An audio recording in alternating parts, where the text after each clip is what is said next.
B, no member of the public shall engage in any demonstration, booing, hand clapping, or otherwise disrupt the formality of the town board meeting. Please remove the signs. They are illegal in this order. Please remove the signs now. Has the board meeting started? The gavel hasn't gone down. I'm giving them an opportunity before the meeting starts to remove the signs. The meeting has not started yet.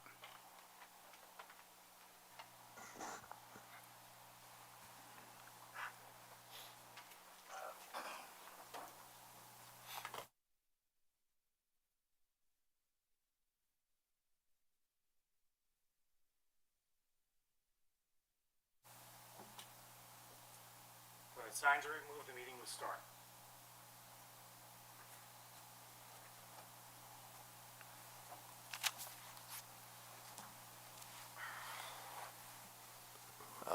Attorney for the town, does this, do you think, raise the level of a protest or anything that fall under that category? I don't know that they're protesting, but I guess I have to turn my mic on, huh? So I think the way I just was given this just tonight. Correct. And it seems to me that once the meeting starts, if the signs are still up, then it would be a violation.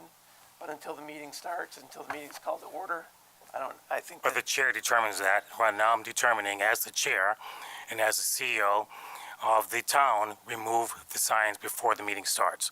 The meeting will not start until the signs are removed. This is a demonstration. The signs are not even allowed in this room. Remove the signs now. Chief of Police, are you refusing to remove the signs? Sir, I believe it's a First Amendment right. It is not a First Amendment. Something that we learned from Black Lives Matter. Please, Chief of Police, this is not a Black Lives Matter movement. This is a, Chief of Police, are you, for the record, Chief. I don't think the meeting has For the record, started yet. Chief Peters. I don't think the meeting has started. For the record, You're Chief not the Peters, maker of the law. The law are is clearly you, written. are you refusing to ask these citizens to remove the signs so the meeting can start? The meeting Yes has or no? not. The meeting the is meeting yes or no? has not. You got it Meeting is- backwards. The meeting has Yes not or no? started. Are you refusing to ask them to remove the signs Mr. so Evans, the meeting can start? the meeting has not started. You got it backwards. It is a First Amendment right. Hit the gavel and see what happens. If they continue to disrupt it after that, then we can go forward after that. But for right now, it's a First Amendment right. I refuse to sit there and violate their First Amendment rights. So you're refusing an order from the leader of the town? Is that a yes? The- I just need a yes or no. The I town just need a board- yes or excuse no. me, sir, the Nope. town board I is just need a the yes or leader no. of the town. You're refusing to follow an order. So you're refusing to follow an order. Thank you. The town board, sir, is the executive and legislative branch of the town. The town board is not the executive branch. The town board is the legislative branch. I can't believe that you're a lawyer and you just said that. Read New York State consolidated law. I have. I call this meeting to order at 7:03, February 18th, 2025. Please rise for the Pledge of Allegiance. I pledge allegiance to the flag of the United States of America and to the republic for which it stands, one nation, under God, indivisible, with liberty and justice for all.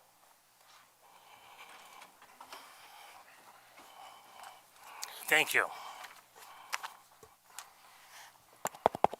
Can everyone hear me out there?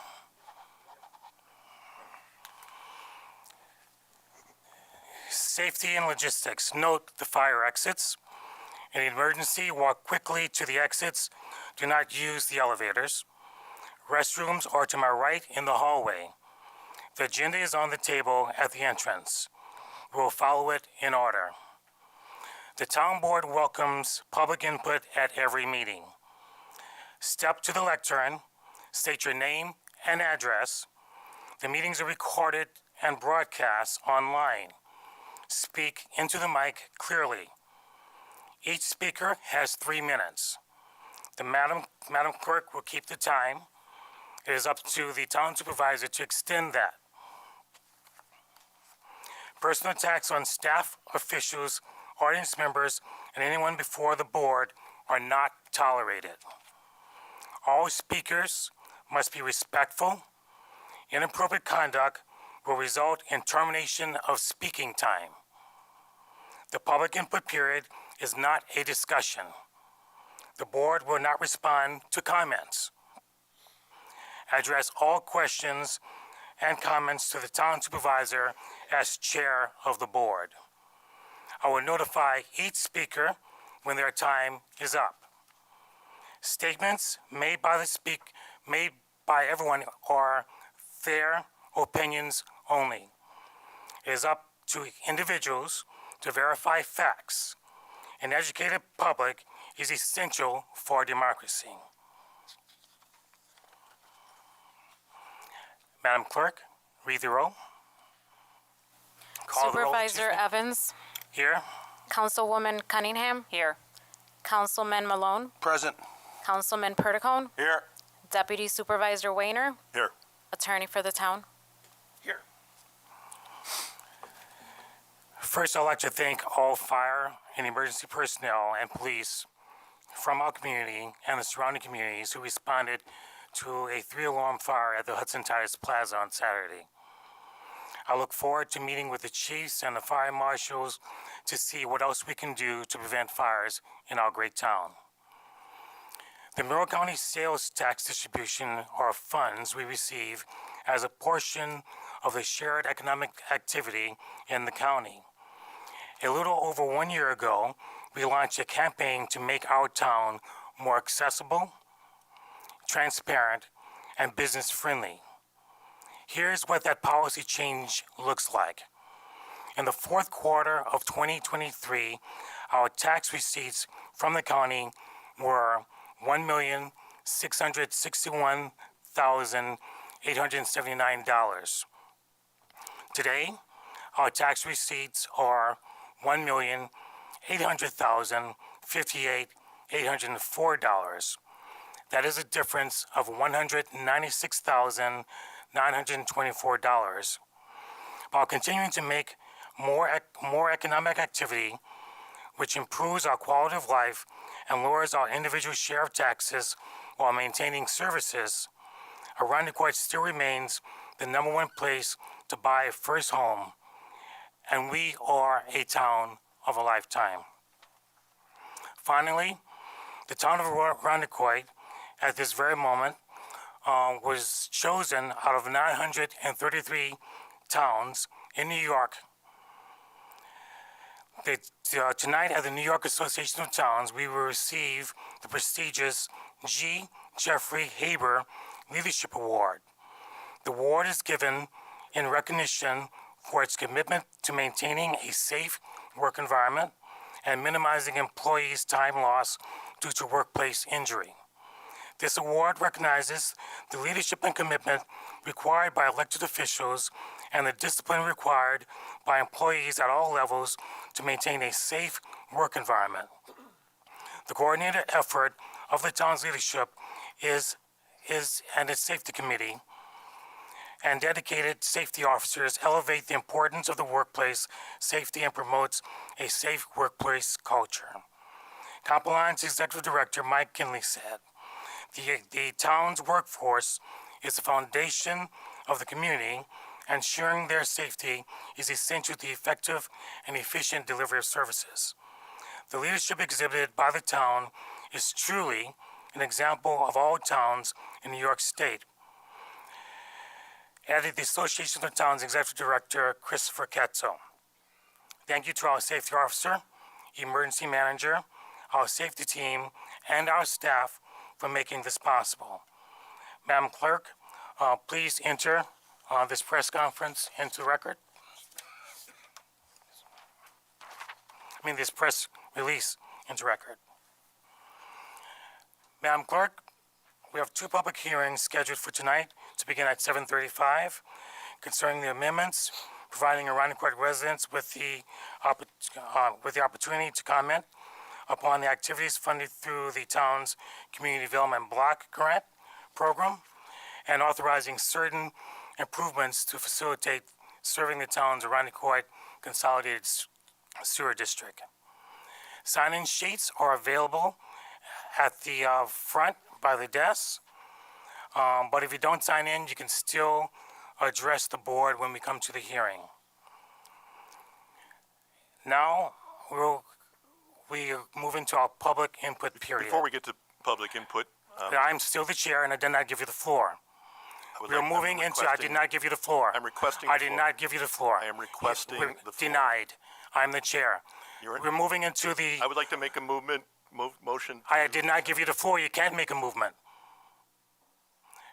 Perhaps moving you- into- This is transparency. We for are the public. moving This is into- transparency Deputy Supervisor for the has a public. statement to We make. are Let him moving make it. into, I have a statement to be made. I'm going to make my Supervisor has a statement to statement, make. whether, Let and him you can make- move, you can make it, we move into the public input period.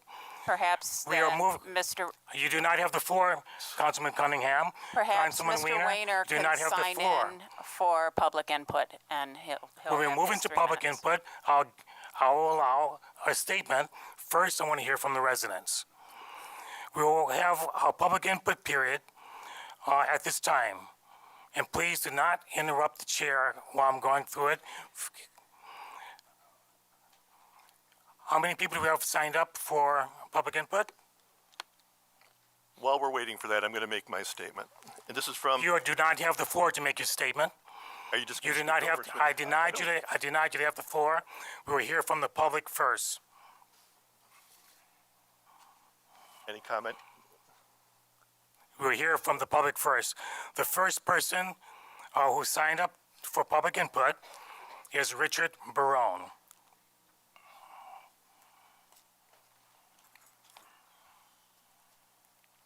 Richard Barone, 154 Allwood Drive. I've been a resident of this town for 59 years. And I'm going to read from this law book. And for the benefit of the audience, I know you people know me, but I'm a former councilman for 8 years and chairman of the planning board for 10 years. I know town law inside and out. I've been to the law libraries many times.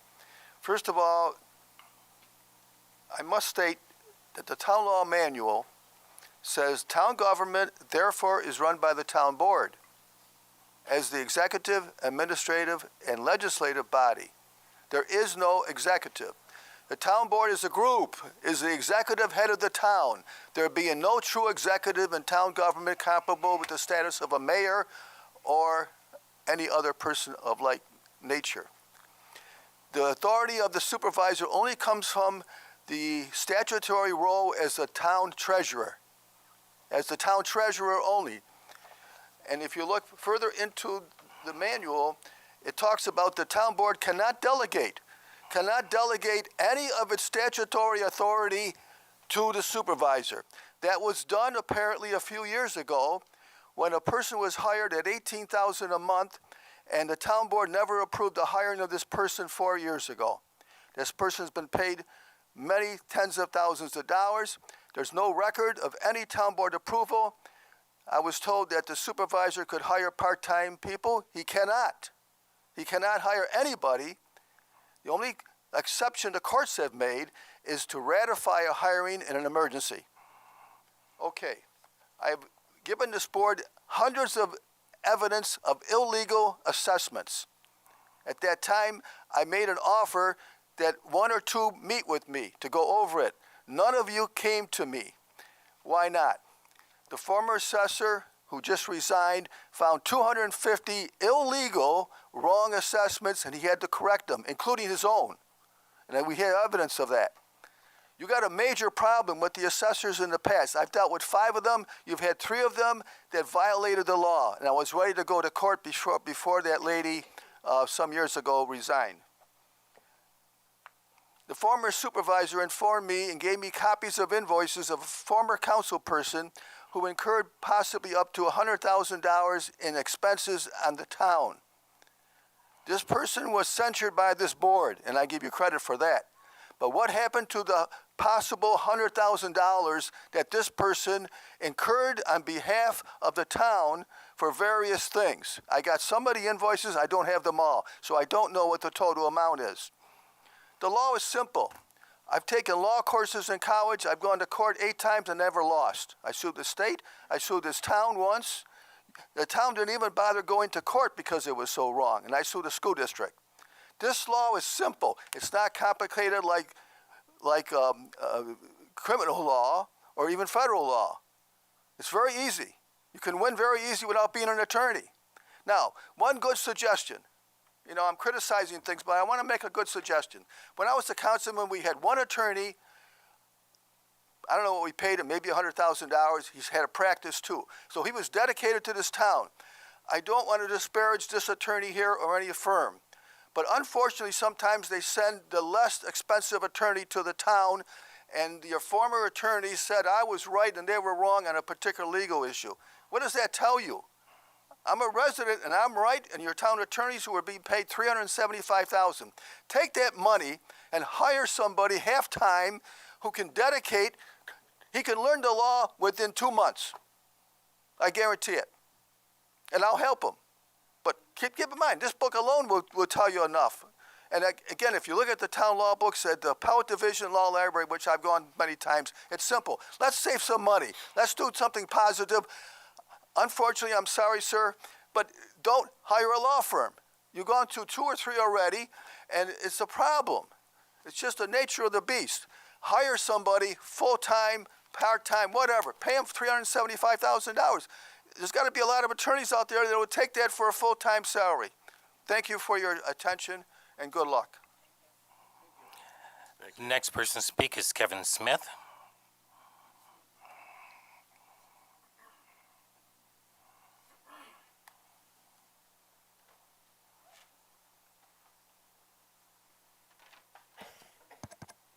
Test. Can I be heard?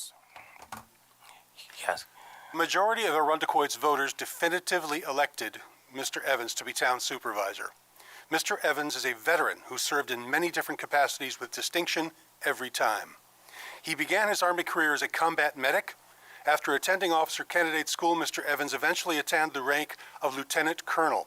During his service, he served as a field artillery fire direction chief, special weapons platoon leader for nuclear weapons, a battery company commander, an S2 chief intelligence officer, a chief reconnaissance officer, a general staff officer for operations training and plans, a chief electronics warfare officer, and other tactical and strategic command, operations, and intelligence staff positions.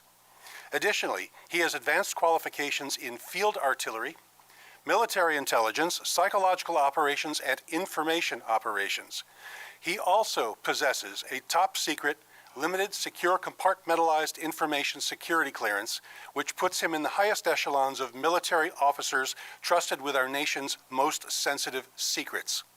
This is a considerable resume, and it is only part of it. Mr. Evans is a person of integrity, principles, and thorough, extraordinary training, demanding the abilities of leadership and discretion. I was an officer in the U.S. Air Force conducting the U.S. Air Force Symphony Orchestra from 1988 to 1992. When signing paperwork with an armed forces officer recruiter, all candidates are presented with pages of statements read by the recruiter and initialed each time by the candidate, informing the officer candidate of consequences for inappropriate behavior, and they are extensive. To ascend to the level of lieutenant colonel is not easy and requires enormous ability, integrity, and leadership qualities not present in the average civilian. And with the job comes the responsibility to treat everyone fairly, equally, and with care. Mr. Evans is incapable of behaviors so contrary to his oath to his country. Therefore, it is inconceivable that Mr. Evans is guilty of what is alleged. Therefore, the allegations are mendacious at worst, highly suspect at best. Elections have consequences, as we know very well for what's going on nationally. Alienating important constituencies, veterans and people of color especially, who do not appreciate when their fellow members are unjustly accused, is bad policy. Finally, Mr. Evans has been married to the same woman for 31 years. Sejwan Cheng.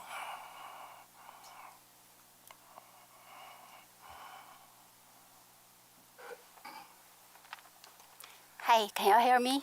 Yes. Can you Thank state your address, please? Sure. My name is Xiaochen Zhang. My address is 18 Lake Terrace. We live in beautiful Irondequoit, Somerville. I'm a people person, so I like to get a little bit personal. My friends call me Mei Mei, which means happen to be little sister in my first language, and also because I was born in May. I immigrated to the States in July 2011 with my 9-year-old son then, and then I enlisted in the United States Army shortly after, starting my basic training in Fort Jackson, South Carolina, in January 2013. When I went to the Army, I picked my MOS, or the job, which is one of the most difficult ones in the services. And no, it's not special forces or artillery or intelligence. It's probably some very unusual and very small job. My job was to take care of all the dead people from the war, which including all the fallen soldiers, civilian contractors, NATO service members, and the locals, everybody who were killed in the war. So what I learned the most from my military service is helping me how to become a better citizen in the States, because I actually became an American soldier first, before I became an American citizen. We moved to Rochester in 2020 because this is a city where my husband was born, and it's a very meaningful place for a lot of people in American history. By the way, I also finished law school even before I immigrated, and I was a long-time human rights worker in different countries. So when I saw a law firm suddenly and unexpectedly gives up a good contract with a town and tells everyone why, I think voters, you need to listen. And they've already told us they did it because of legally improper activities by the board connected to their attempt to smear, discredit, and railroad Mr. Evans unjustly. That's enough to get everyone's attention. Pay attention, voters. So another important thing I learned from all my military services and my education work experience in this country is American people are not dumb, and characters don't change overnight. So I'm speaking on behalf of myself and my family. Voters, we should ask why this board is only choosing to do this recently, as in, let's interfere with upcoming political processes so as to hurt Mr. Evans. To me, it sounds like a junior high school mean girls club, and thank God I didn't go to high school here, but I did use my GI Bill for my college education. So I just want to thank you, Mr. Evans, for your service, and thanks for everyone for listening to me. Have a good night. Thank you. The next speaker is Jeffrey Medford.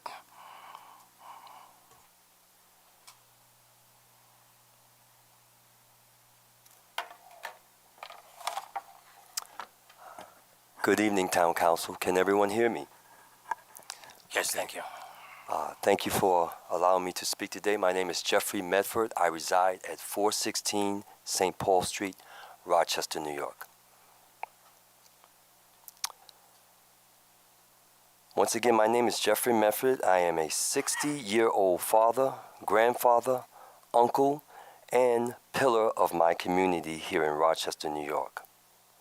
I chose Rochester, New York because it was the home of my favorite hero and black scholar, that being Mr. Frederick Douglass.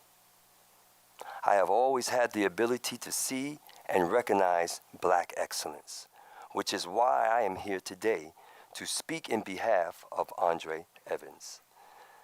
His list of accomplishments as a military leader and civilian are far too long and would easily take all 3 minutes of my time to speak. But what I am here to say is that Andre Evans' accomplishments outshine anyone standing here today, and I will stand on that. I want to end my thoughts with a quote from Booker T. Washington, and that quote is, "The circumstances that surrounds a man's life is not important. How that man responds to those circumstances is important. His response is the ultimate determining factor between success and failure.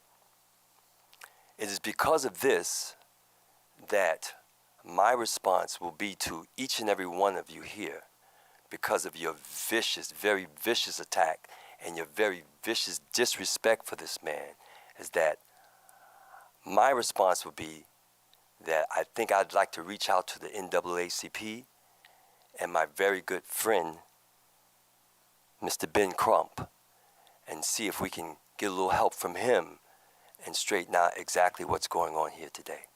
Mr. Evans, I would like to thank you, sincerely thank you for your service. And I'd like to apologize for all of those who have disrespected you today, not just verbally, but with their stance of disrespect and standing with the signs and everything. I apologize for them, sir. To each and every one of you, have a wonderful evening. Thank you. You're welcome. Mario Mango.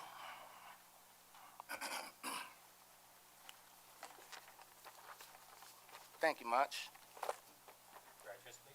Can I be heard? Yes, your address, please. Thank you. First of all, my name is Mario Mangione. Thank you. Mangione, sorry. 206 Vinyl Avenue.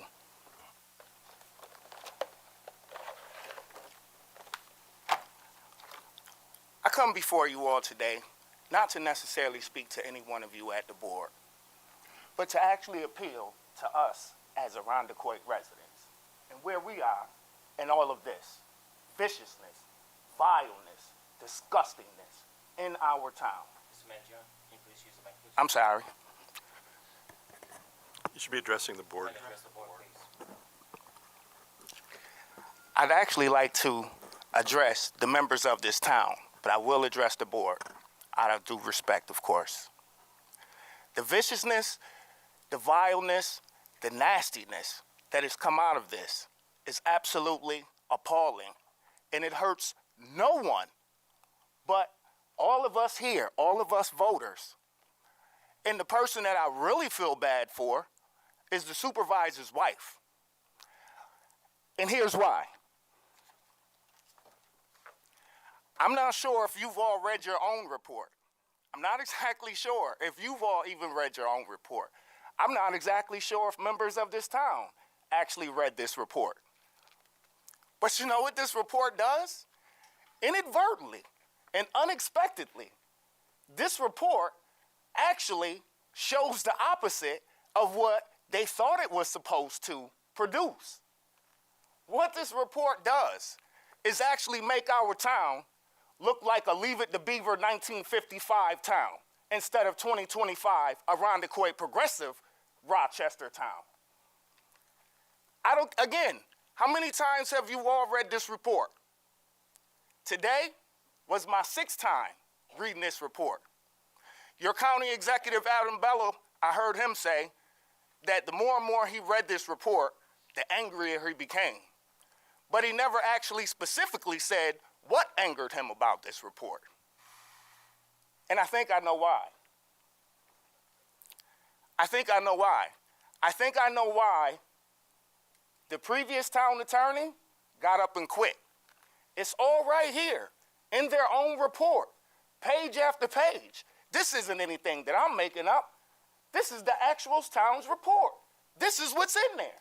You can go through it. It's only 34 pages. Now, I'm an educator.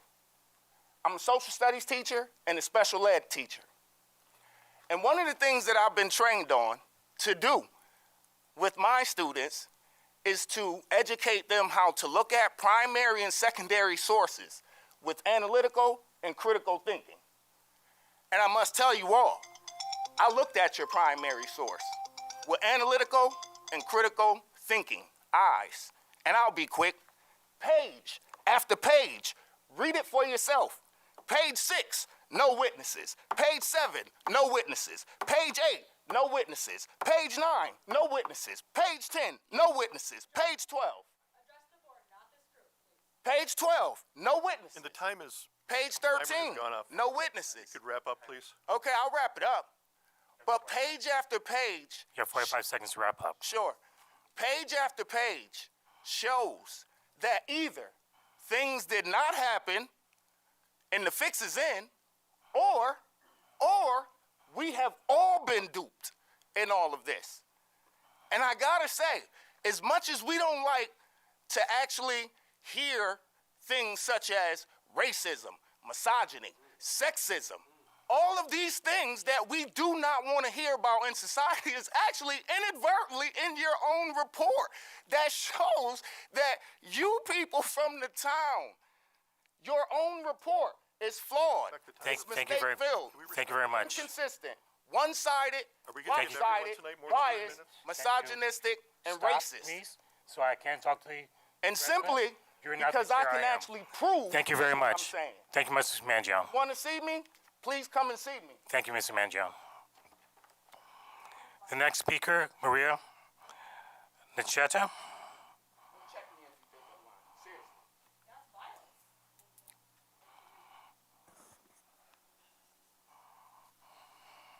Maria Nikita, 57 Greenhaven Road. Last week, the supervisor read into the record at workshop a letter that was then posted to the town's Facebook page.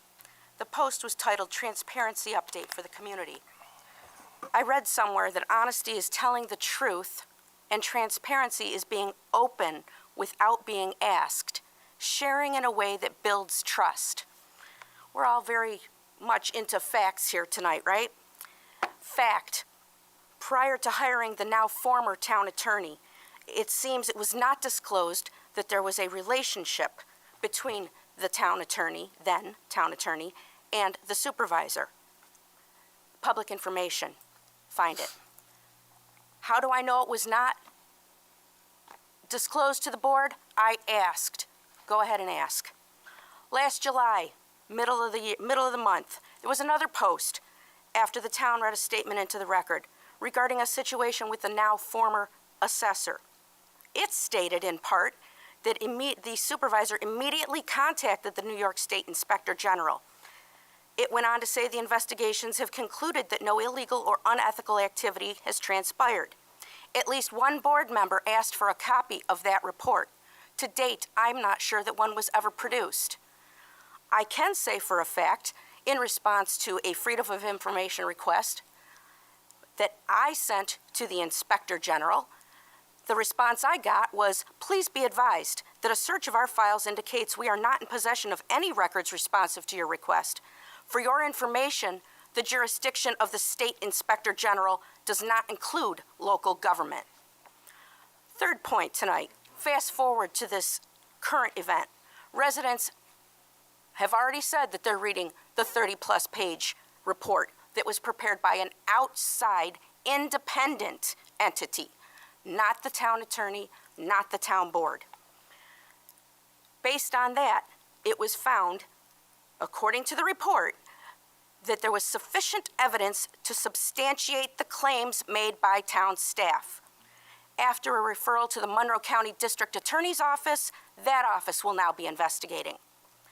Yet, a statement from the supervisor downplayed this, in part stating that he needed to apologize if his words were, and I quote from Mr. Evans' statement, were heard in either a diminishing or inappropriate way by anyone. There seems to be a pattern here, and it's not one of transparency. And it seems that trust between the board and the supervisor, and between the town staff and the supervisor, is broken. As a member of this community, I stand with the town staff and the town board, and I thank the board for standing up and doing the right thing, especially in light of the criticism that they have received. Thank you. We have a few seconds until the public hearing. And we'll go back to the public input after the public hearing.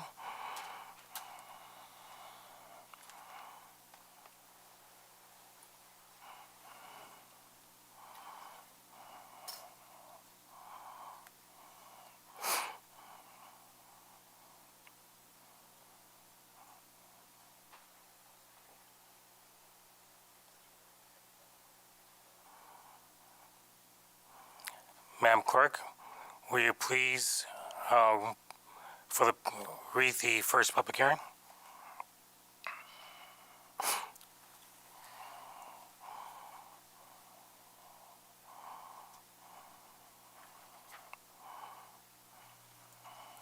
Item number 1, for the purpose of providing Arundecoy residents with the opportunity to comment upon activities funded through the town's Community Development Block Grant Program.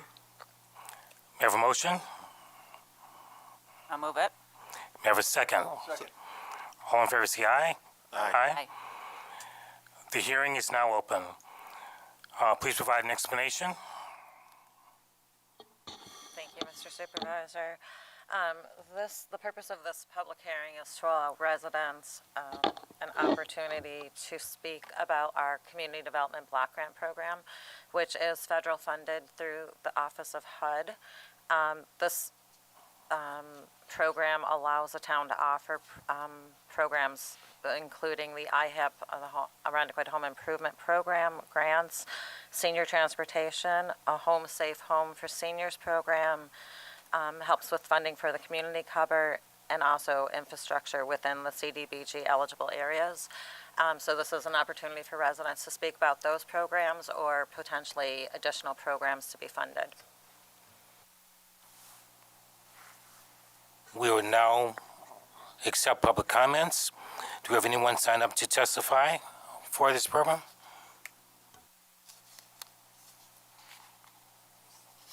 She's talking, isn't she?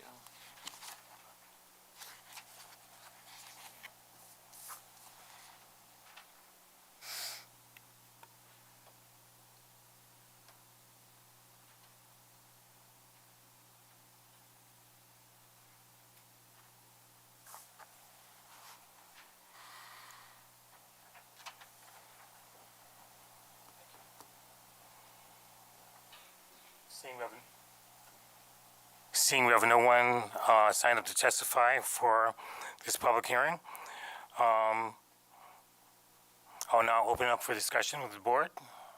Any discussion? No. I'll now take a motion to close the public hearing. May I have a motion? Moved. Second? Second. All in those say aye. Aye. All opposed? The hearing is now closed. Madam Clerk, can you please read the second public hearing? Item number 2, for the purpose of authorizing certain improvements to the facilities serving the town of Arundecoy's Consolidated Sewer District. May I have a motion? Moved. May I have a second? Second. All in favor say aye. Aye. All opposed? The hearing is now open. Please provide an explanation.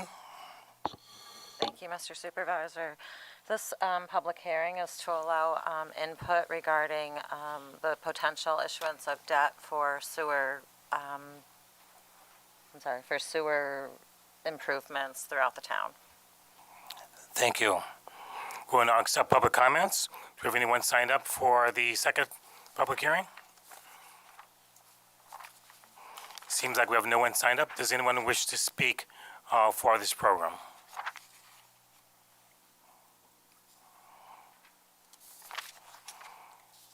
I will now open up for a discussion with the town board.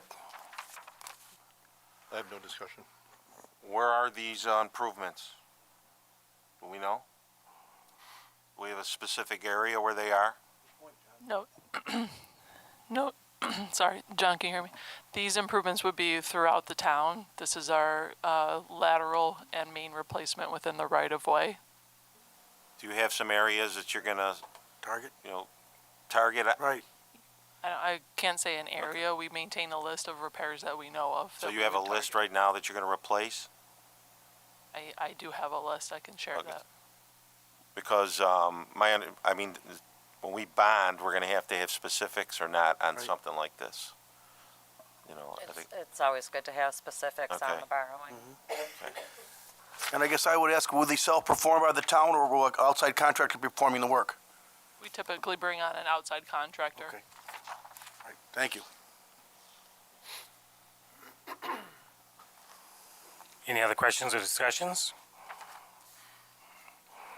I'll take a motion to close the public hearing. Do you have a motion? Do you have a second? Second? All in favor, say aye. Aye. Aye. All opposed? The hearing is now closed. Madam Clerk, it appears that we don't have any actions for this. This concludes our public hearing. We now return, sorry? There are two actions after the public hearing Okay, I'm sorry, I didn't have that on the agenda. for the sewer. Okay, all right. So Madam Clerk, read the first action.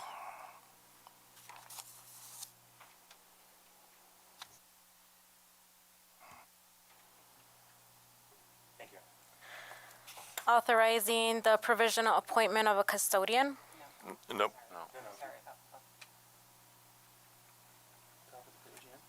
Top of the page. Pursuant to Section 202B of the town law determining that it is in the public interest to undertake certain improvements to the town's consolidated sewer district.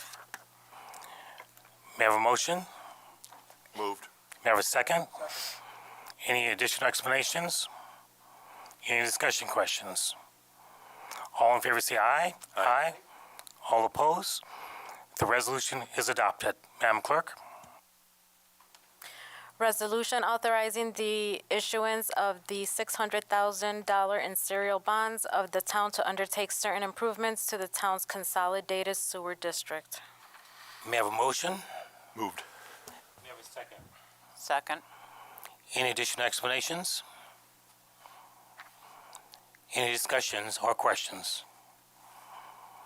All in favor say aye. Aye. Aye. Aye. All opposed? The resolution is adopted. Madam Clerk? Item number 1, resolution authorizing the provisional We appointment. are still in public input. Public We're input. reserving public input. Okay, no more resolutions? Okay, this concludes our public hearing. May I have a motion to close the public hearing? I'll move Are it. there any public hearings that are still open? No, actually, we close them. Thank you. Okay, so this concludes our public hearing. We'll now return to the agenda, and we'll go back to the next speaker. The next speaker is Douglas, I'm sorry, I can't read your last name. Madison Terrace. Thank you.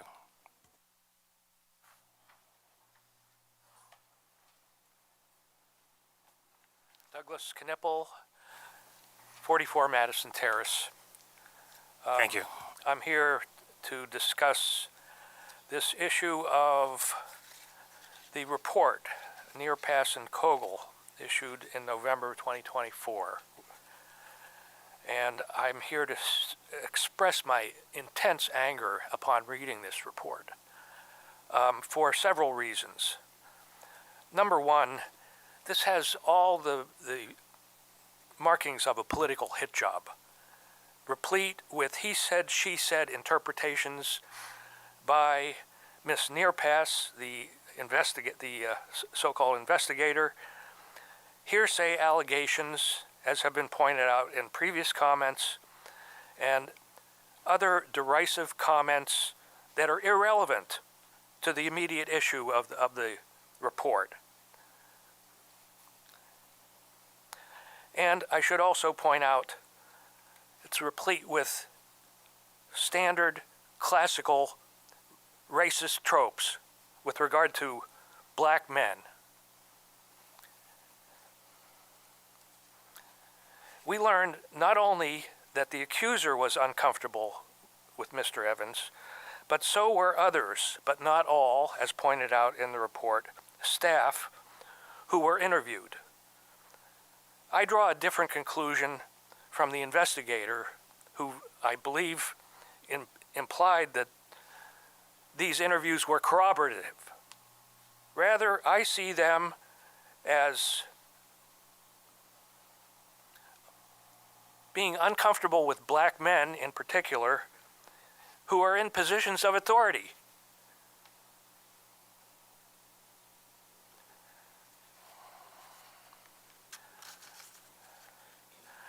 I was a professor at Cornell University for over 30 years, and I served on a number of committees, hiring and promotion and issues similar to what is alleged here.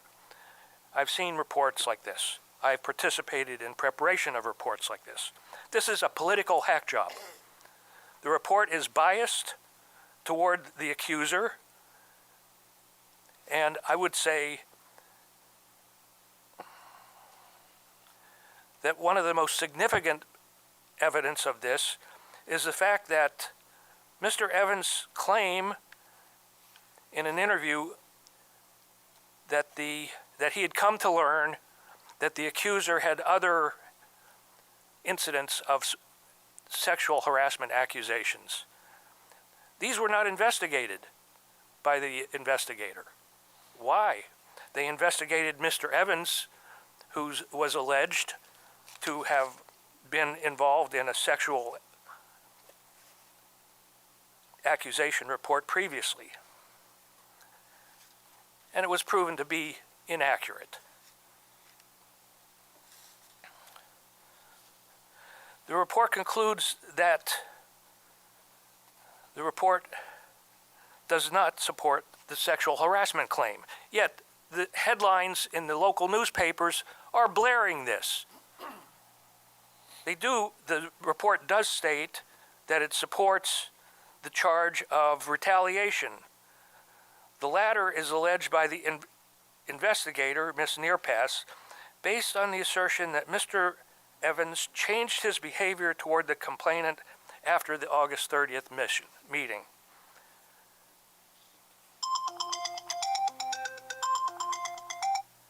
I'm almost done. I'll give you 45 seconds to wrap up. Okay. 45 seconds. This matter should never have been handled in this fashion. It should have been an internal personnel matter involving a hiring that did not work out. Instead, the personal integrity of the two major players in this have been impugned. Not just Mr. Evans, but also the person who was hired and who was clearly not appropriate for the job, based on stuff that I read in this report indicating issues with regard to her self-confidence and her declared mental health issues. So with that, I'll thank Mr. Evans for the opportunity to speak here. Thank you. Thank you. Gail Hoynes.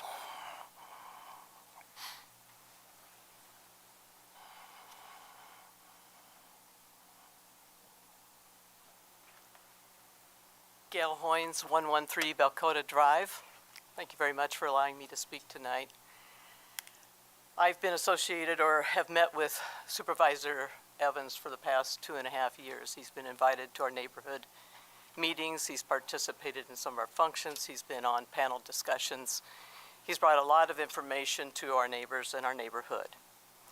What I have found is that he has been extremely professional, ethical, approachable, and I don't understand this whole process. This is not the man that I have been affiliated for 2.5 years, and I find this to be extremely unnerving. It should have been handled in an internal investigation, not the way it was. It shouldn't have been published the way it was. Politically, there was comments made, and even by some of our political folks out there, before they even read the report. I find this very, very harmful and unacceptable.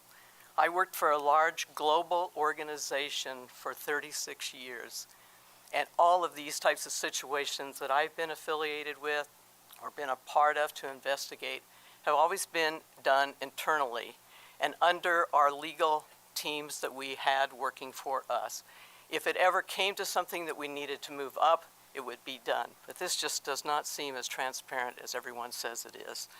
And with that, I support Supervisor Evans. He's not the person that I saw in this report. I've had many, many neighbors come up to me and said what an approachable person he is, how professional he is, and I just don't understand this at all. Thank you. Thank you. The next speaker is Martha Enright.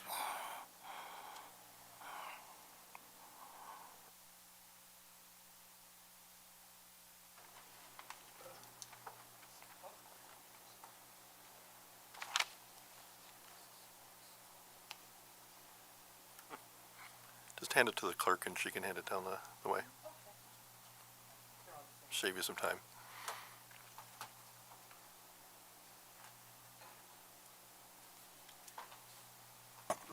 My name is Marcia. Can you hear me? No? My name is Marcia Enright. I live at 75 Clay Avenue. 1 second. Can the control room turn up the volume, please? Okay. We on? My name is Marcia Enright. I live at 75 Clay Avenue. I don't live in a... Can you check, please? Swallow it. My name is Marcia Enright. I live at 75 Clay Avenue. I don't live in Arundequoit, but my entire family does. I have in my hand laws just passed on short-term rental. They were signed by the governor December 23rd. They take effect April 20. These were downloaded to me by Jerry Kumany's office. We have been in here for almost 2 years on this, and yet nothing from the board, no decision made. I have to ask why. I realize things take a long time, but at this point in time, if a decision isn't made, they're going to be rolling my casket in here and I'll still be speaking to you. These things they've got to stop. And the board, please, please, download this new information. You will have to keep track of the insurance they have to have as of April 20. They have to be insured for full value of their property plus minimum of $350,000 third-party insurance. The town want to keep track, make sure they do. You don't even have a registry of who they are or where they are. And after April 20, you can't make one either. Says so right in this paperwork. You're going to have to hire people to keep track of this. We've begged you over and over and over. We have been in here month after month after month with all the reasons why not. You've never come forth with a reason to allow them. Thank you. Thank you. Daniel Mooney. Hello, folks. My name is Daniel Mooney, 99 Eastgate Drive. I'd like to start out by offering the board and our town supervisor the same grace that has been offered to me once, minimally, every single time I've made a mistake. But in public life, in public service, that grace runs thin. It counts for nothing. The choices you all make represent us, this town. And in this endeavor, you have failed us. There was a process that could have made this mess manageable. Consult the town attorney, who would recommend a path forward. Instead, what seems to have happened is that the board circumvented the legal process to convene a special counsel unlawfully, amounting to due process violations. These are direct quotes from the town attorney, who quit in protest. Worse, these actions seem politically motivated. So in the spirit of that grace offered to me that I mentioned earlier, I would submit to you all that the path is still open. It's still fully open. You can do justice for this town. As a town, we start and end with laws. If the intent is that the laws and our citizens are well served. This is the one path through. Or you can continue on and fracture whatever solidarity and progress we've made. Thank you so much. Thank you. Desiree Johnson.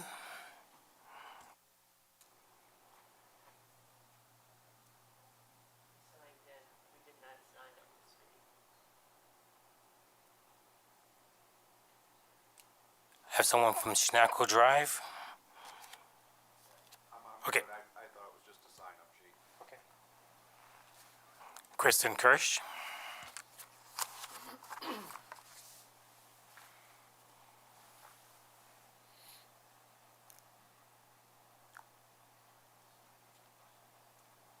My name is Kristen Kirsch. I live at 351 Berry Road. Many of you may not know, I am the town supervisor's wife. We have been together for 42 years. We've been married for 31 years. We have 2 children. Andre served in the military for 35 years. He has 2 Bronze Stars that he earned in combat. I don't know how many people in this room have been in combat. I don't think people know the effects of this kind of actions. Andre has been in the public life for the past 40 years in this town, for 30 years in Rochester, for 40 years, without any complaints, any blemishes. There's been no other complaints from the board, no other from his multiple jobs, multiple military jobs, no complaints. So I don't think things change out of the blue. I'm just here to say that I support him, and that's it. Thank you. Tracy Williams.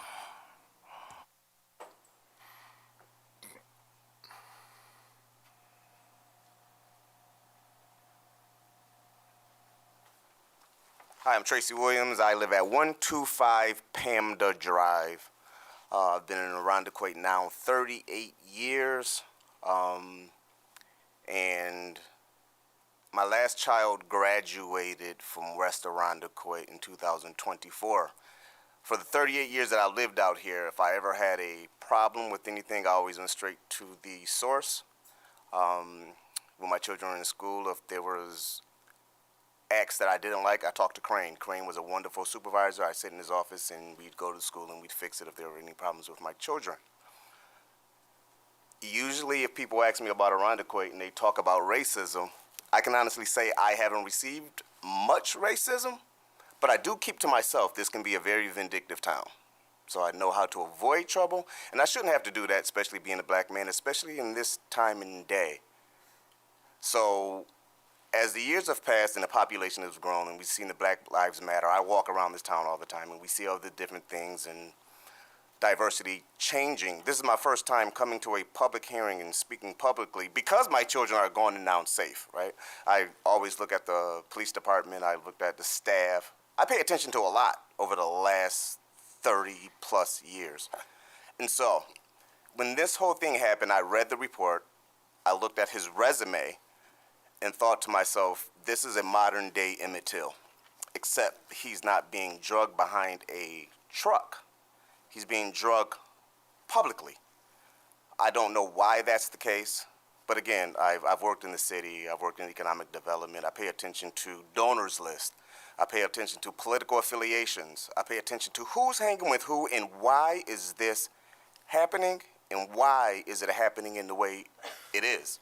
So that's my question, that's my spiel. I know that Andre Evans, based on what I read in the report, based on his resume, based on when he ran publicly, to have all of these high public government clearances and not one blemish and all of a sudden now? Why? And why was it handled the way that it was?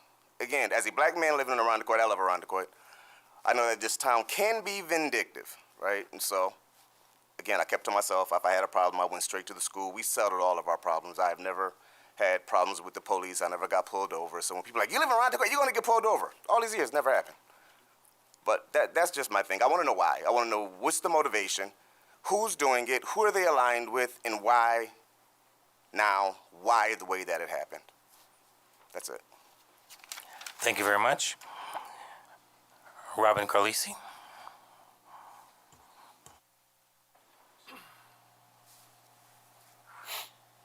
Hi. Robin Schneider Carlisi. I reside at 44 Madison Terrace. We call this a town for a lifetime. I was born and raised in West Irondequoit. And what I'm witnessing right now is a brew. And it's a brew of he said, she said, and it's boiling. But the aroma that's coming off the brew is racism. And I just want to ask the town of Irondequoit to look a little deeper into their hearts. Thank you. Thank you.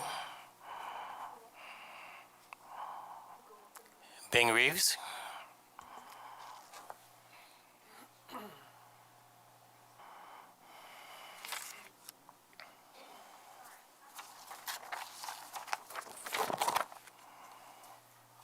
My name is Bing Reeves, 57 Jones Ave, Rochester, New York, 14608. I do not live in Irondequoit. I don't want to get into your financial business or anything else. I'm here for the integrity, for the character of Andre Evans. I've been knowing him over 40 years.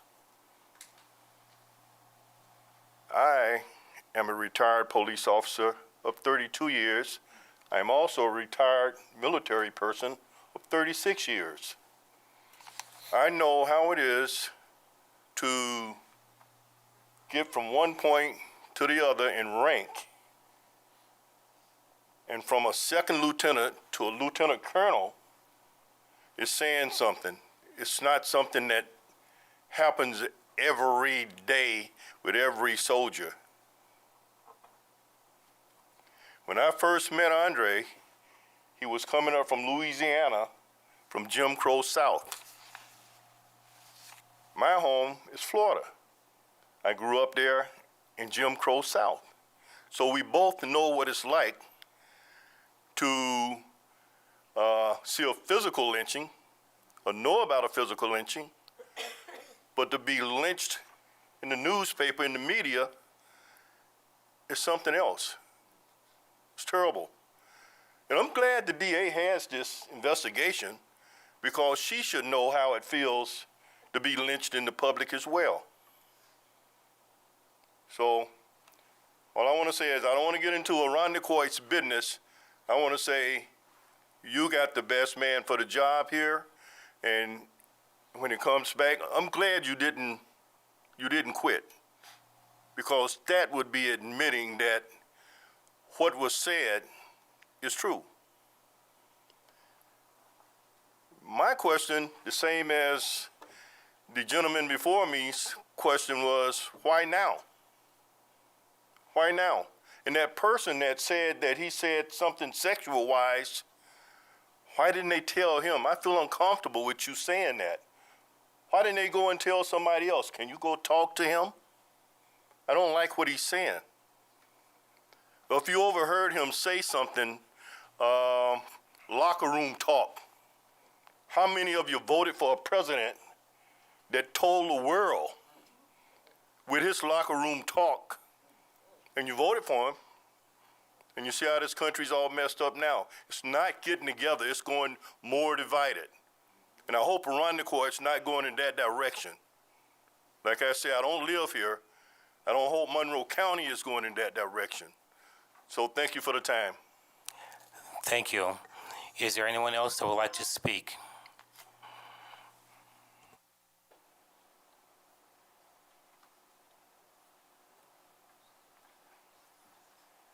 Keith Kreiser, 52 Doris Road.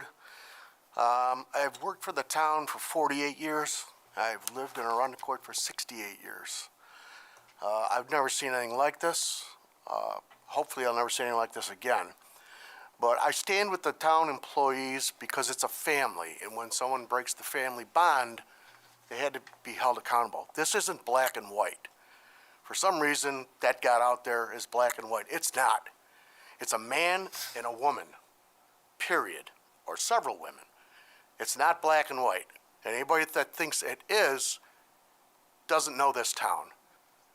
This is a great town to live in. This town is the best town to live in. I've lived here my whole life. My father lived here, my father-in-law, my grandfather, my great-grandfather. We've all lived in this town. And it's a man and a woman that have to deal with this, not black and white. Thank you. Is there anyone else that would like to speak? We don't usually recognize someone for the second time. Thank you. If there's no one At the from the beginning of audience- this, excuse me? If At there's the beginning of this, Councilmember Wayner had something to say. Councilmember Wayner? Thank you. Wasn't certain you were introducing me.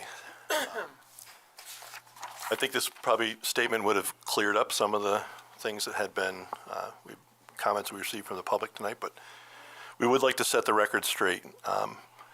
At the conclusion of this is also a press release, and I would like to post it on our Facebook page, and we will take a motion if necessary to do that.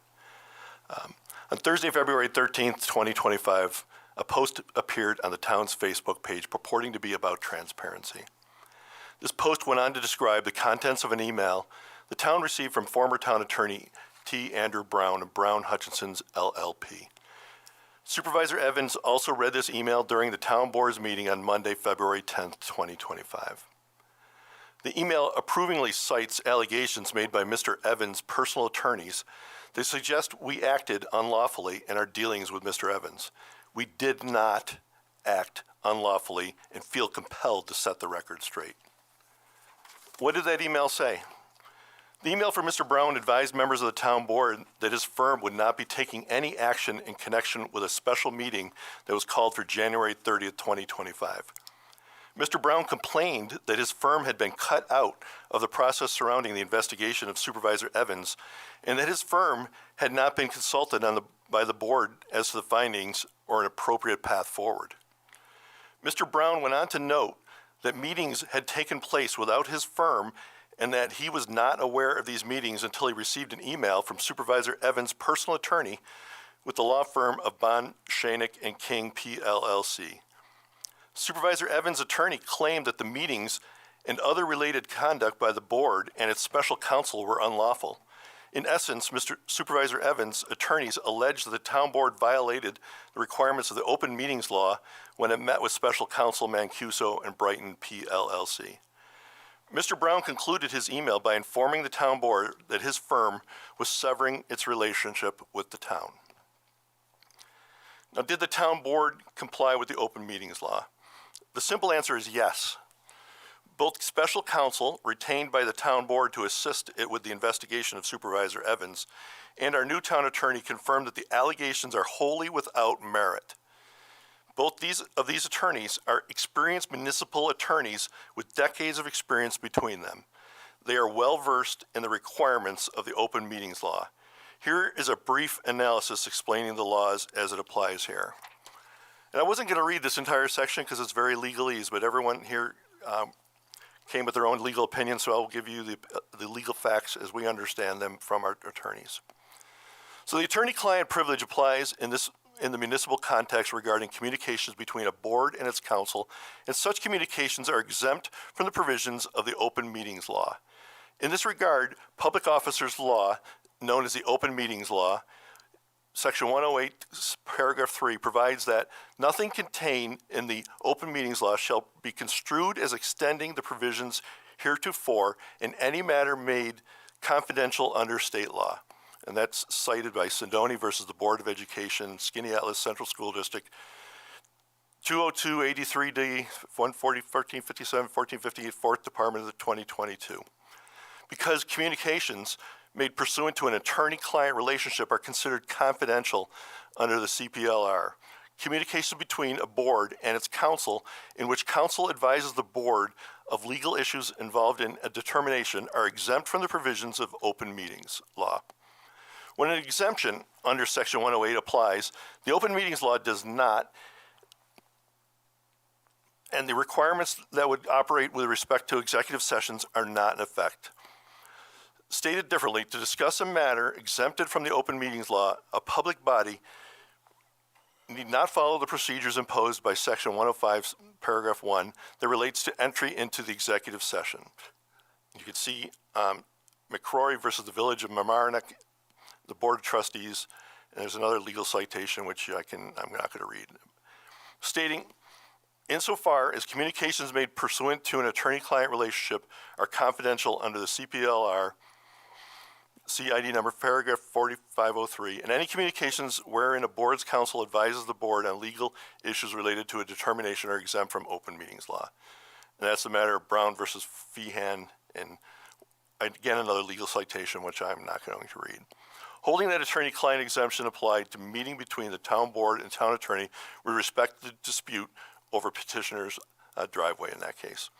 In this instance, the meetings that resulted in the email from Bond, Schoenig and King and Brown Hutchinson LLP were attorney-client privilege meetings. The attorney-client exemption under the open meetings law clearly applies to these meetings between the town board and Mancuso-Brightman. Now, why was Brown Hutchinson excluded?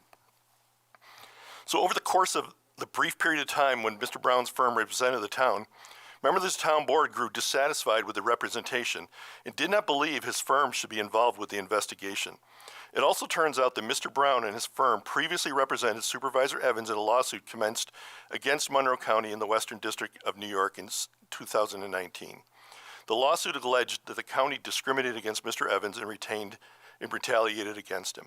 This prior representation was not previously disclosed to the town board.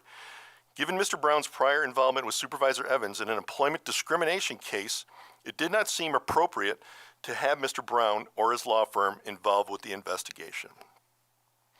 So now what? The town board expects to consider a resolution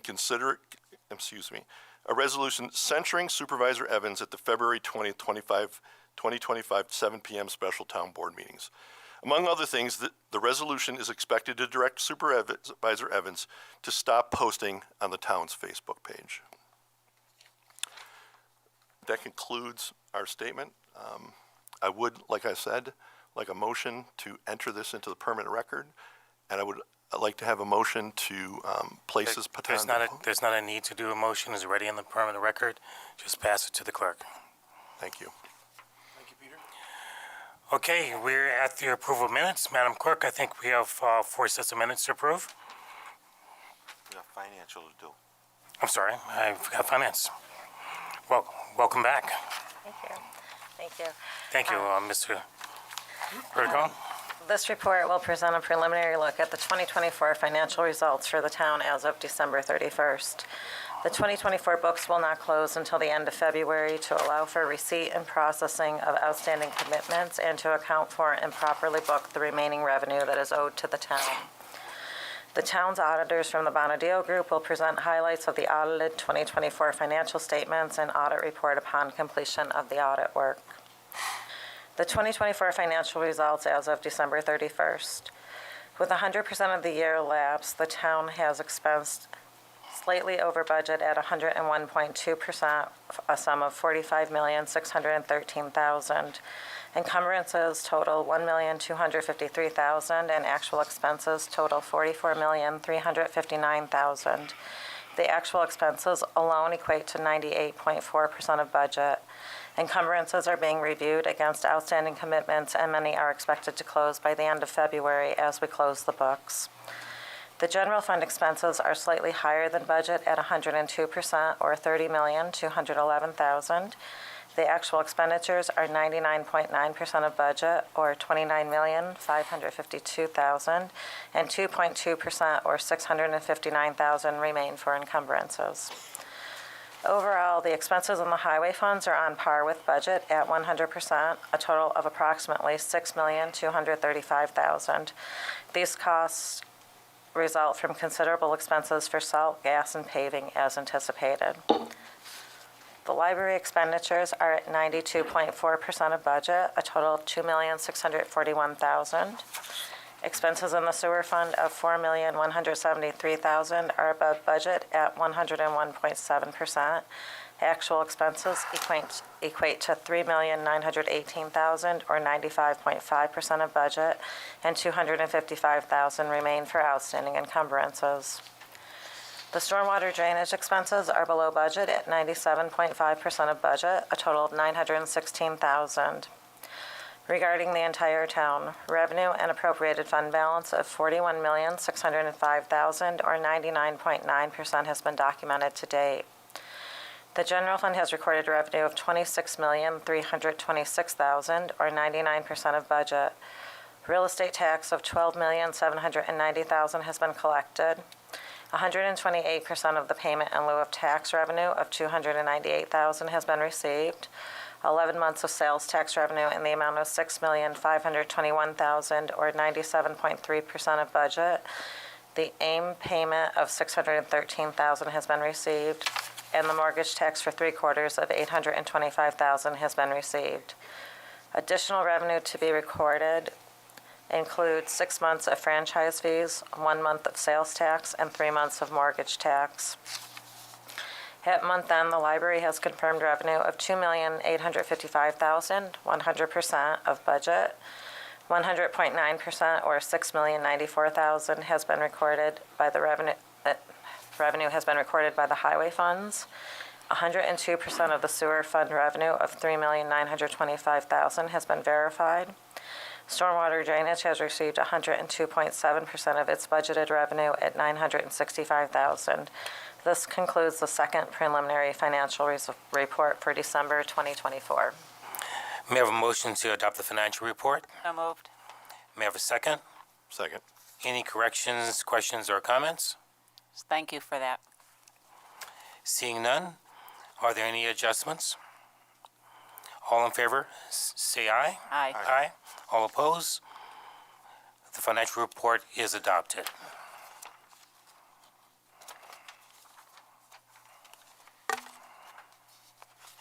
Madam Clerk, we have some minutes to approve. The approval of January 7th, 2025 organizational meeting minutes. May I have a motion? Moved. May I have a second? Any questions, comments, or revisions? Seeing none, all in favor say aye. Aye. All opposed? The minutes are approved. Madam Clerk? Approval of January 13th workshop town board meeting minutes. May I have a motion? Moved. May I have a second? Second. Any questions, comments, or revisions? Seeing none, all in favor say aye. Aye. The minutes are approved. Madam Clerk? January 21st, 2025 regular town board meeting minutes. May I have a motion to approve? May I have a second? Second. Any questions, comments, or revisions? Seeing none, all in favor say aye. Aye. Aye. Aye. The minutes are approved. Madam Clerk? Approval of January 24th, 2025 special town board meeting minutes. May I have a motion? Moved. May I have a second? Any questions, comments, or revisions? Seeing none, all in favor say aye. Aye. Aye. All opposed? The minutes are approved. This moves us into the resolutions for vote. We have several items for board action tonight. Madam Clerk, can you read the first item? Item number 1, resolution authorizing the provisional appointment of a custodian.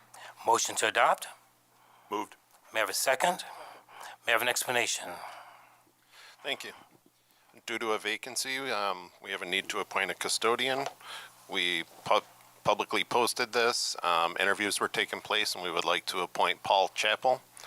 This is a provisional appointment, and he will need to take the next civil service exam. Any questions or comments? Is Paul here tonight? Thanks. Seeing none, all in favor say aye. Aye. All opposed? The resolution is adopted. Madam Clerk? Congratulations, Paul. Item number 2, resolution authorizing the provisional appointment of a dispatcher in the Department of Public Works. May I have a motion to adopt? Moved. May I have a second? Second. May I have an explanation? Yes, this is another provisional appointment to fill the vacancy of dispatcher in Public Works Department. The department recommends Amy Heisner to fill this position, and she will take the next civil service exam as well. Is Amy here tonight? Thanks. May I have any questions or comments? Seeing none, all in favor say aye. Aye. All opposed? The resolution is adopted. Amy? Congratulations. Congratulations. Thank you.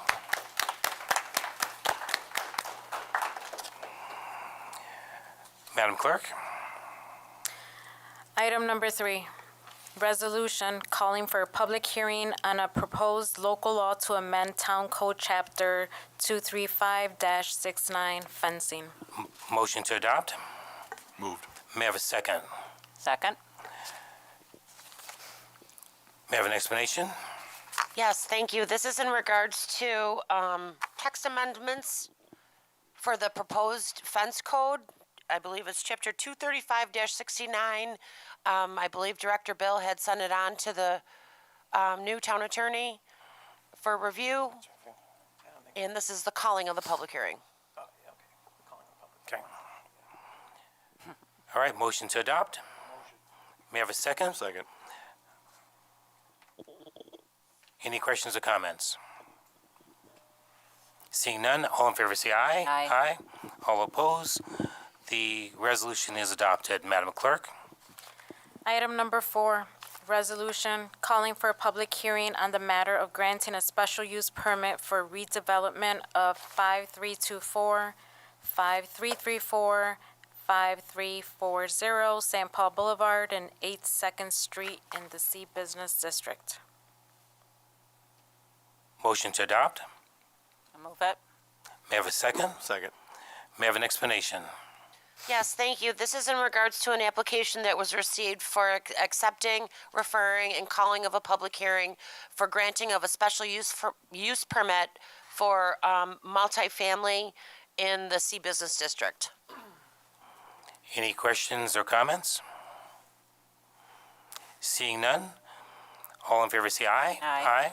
All opposed? The resolution is adopted. Madam Clerk? Item number 5, resolution authorizing the use of fund balance for police vehicles. Motion to adopt?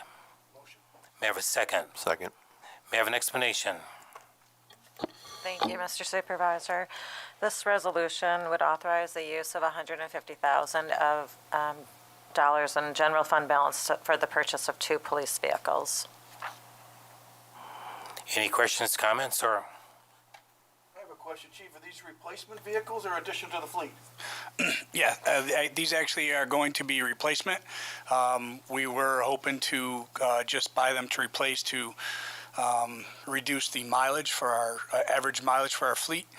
Unfortunately, the winter weather have claimed a couple of our vehicles.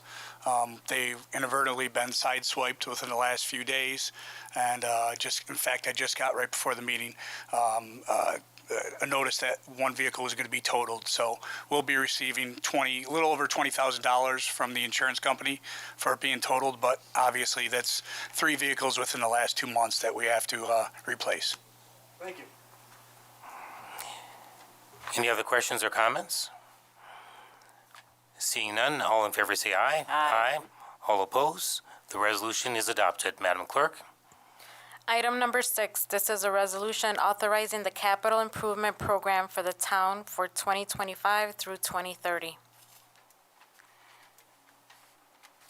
Motion to adopt? I move it. May I have a second? Second. May I have an explanation? Yes, thank you. This resolution is in regards to the seeker for the capital improvement program that we're going to be talking about in the next few resolutions, but the majority, all of the resolutions are a type 2 action, so that means that they are replacement in kind and no further environmental review would be considered. That's what this resolution says. Thank you. Any questions or comments? Aaron, is there a monetary number attached to this so far, or where are we with that? That's the next few resolutions we'd go over, yes. Any other questions or comments? Seeing none, all in favor say aye. Aye. Aye. All opposed? The resolution is adopted. Madam Clerk? Item number 7. This is a resolution authorizing the acquisition of machinery and apparatus for the use by the town. Motion to adopt? Motion. May I have a second? Second. May I have an explanation? Thank you, Mr. Supervisor. This resolution would authorize the issuance of up to $2 million in bonds for the purchase of equipment, primarily for the Department of Public Works.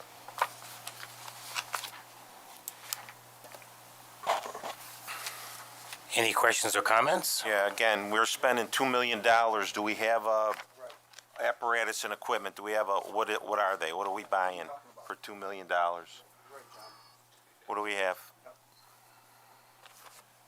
I think we've also asked in the past for like an equipment replacement program and plan that showed what we were replacing on a regular basis. I don't know that I've seen that. Madam Comptroller has been collecting that information. We are working on a 5-year plan, and she just came back from her vacation today. So she has in her inbox a lot of information that we'll be pulling together and pulling out. So we don't have all the information, right? I don't have it We don't put have it together all? yet. I do have lists that will be. It's hard to approve $2 million if I don't have all the information.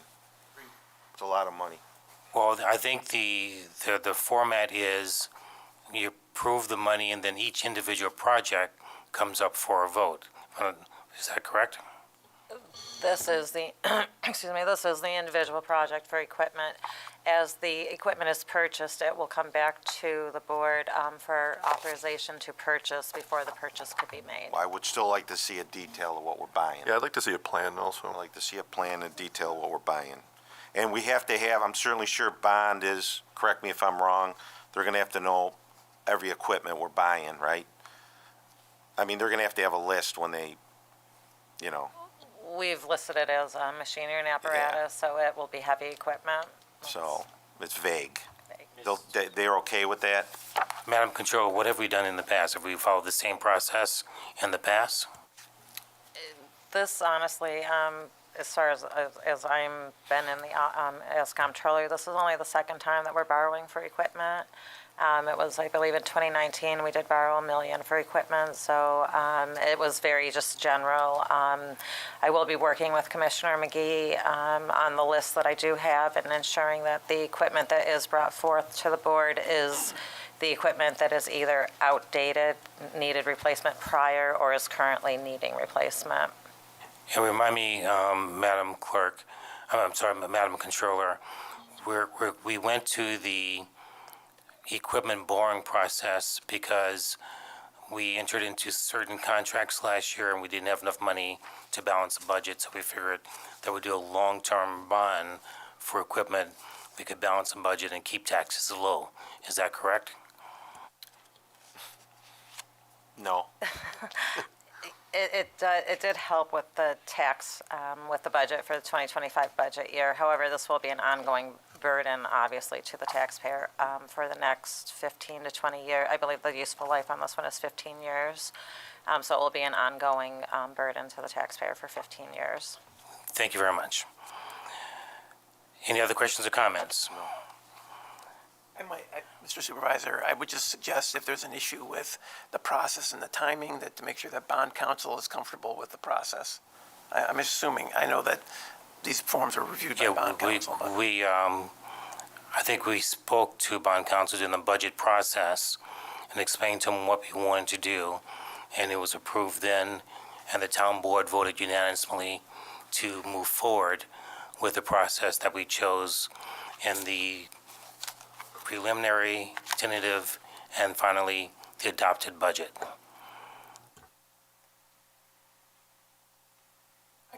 I guess I was more referring to the process of passing this resolution without having all the information in it, rather than the budget Oh, process. I'm sorry, I misunderstood what the question was.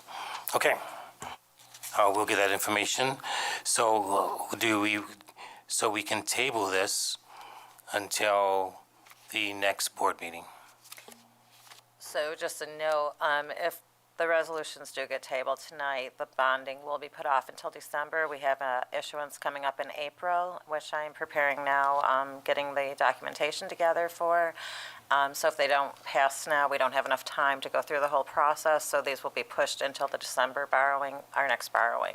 So because we have to do each individual piece of equipment, Madam Comptroller, do you recommend passing this as a framework, and then that framework would be filled in, and the town board gets to weigh in on each individual piece, since we already know that the bond method, our bonding agency, is okay with what we're doing tonight?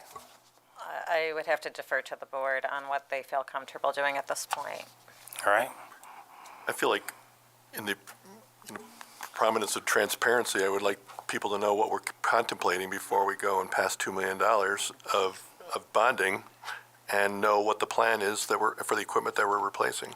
And we had a chance to do that during the budget process, which took place between August and So if November. you're saying it was during the budget process, then there should be a list that we could provide that you're saying we reviewed then? Yes, all the information was. I didn't see a list. I never saw We never got a And I know list we've talked about it in the equipment. past. Yeah, it's not the individual list. We talked about the process, and that we will move the equipment to a bonding process to pay for it over time with debt. Since we retired a lot of debt, we'll still be under 8% or at 8% of debt. We felt that this is, for the taxpayer, the most fiscally responsible way to replenish the equipment that was explained multiple times in the process, and also in the budget letter that I explicitly went from 1 pages to 4 to explain what we were doing. You know, it's responsible to the taxpayer knowing what they're spending $2 million on. That's being responsible. That's being responsible. I'm not spending $2 million if I don't know what it's for. It's as far as I'm going. So does that mean that I will have a as-built for the winter market? Because I still don't know what we spent $500,000 for the winter market. I know what we spent $500,000 for. I don't have the list in front of me. Just get the bids. Just the bids add up to $500,000. That's all you got to do is look at the bids. Yeah, but the work doesn't. I don't think we can legislate the Look at the past, we can bids, legislate okay? the It goes to future. And right now, $500,000. Right, Peter. right, the future is that we would like an accounting of what the $2 million is going to spend in advance of authorizing the ability to bond for $2 million. I don't think that's an unrealistic request. It's being Okay, responsible. so Madam Clerk, we're going to push this off until December, correct? That's what it sounds like. Sounds like that will be the plan. Okay, so this is pushed off until December. So any equipment that's not replaced, any services that can't be delivered from the taxpayer, this is the reason. Madam Clerk, next item. We voted, let's vote to table this item. May I have a motion? Moved. May I have a second? Are we voting or tabling it? We're tabling it. We're John. tabling. Tabling it. Okay. Voting to table. All in favor, say aye. Aye. Nay. The resolution is passed to table this item. Madam Clerk, next item. Item number 8, resolution authorizing the construction and reconstruction of improvements to Camp Eastman buildings. May I have a motion to adopt?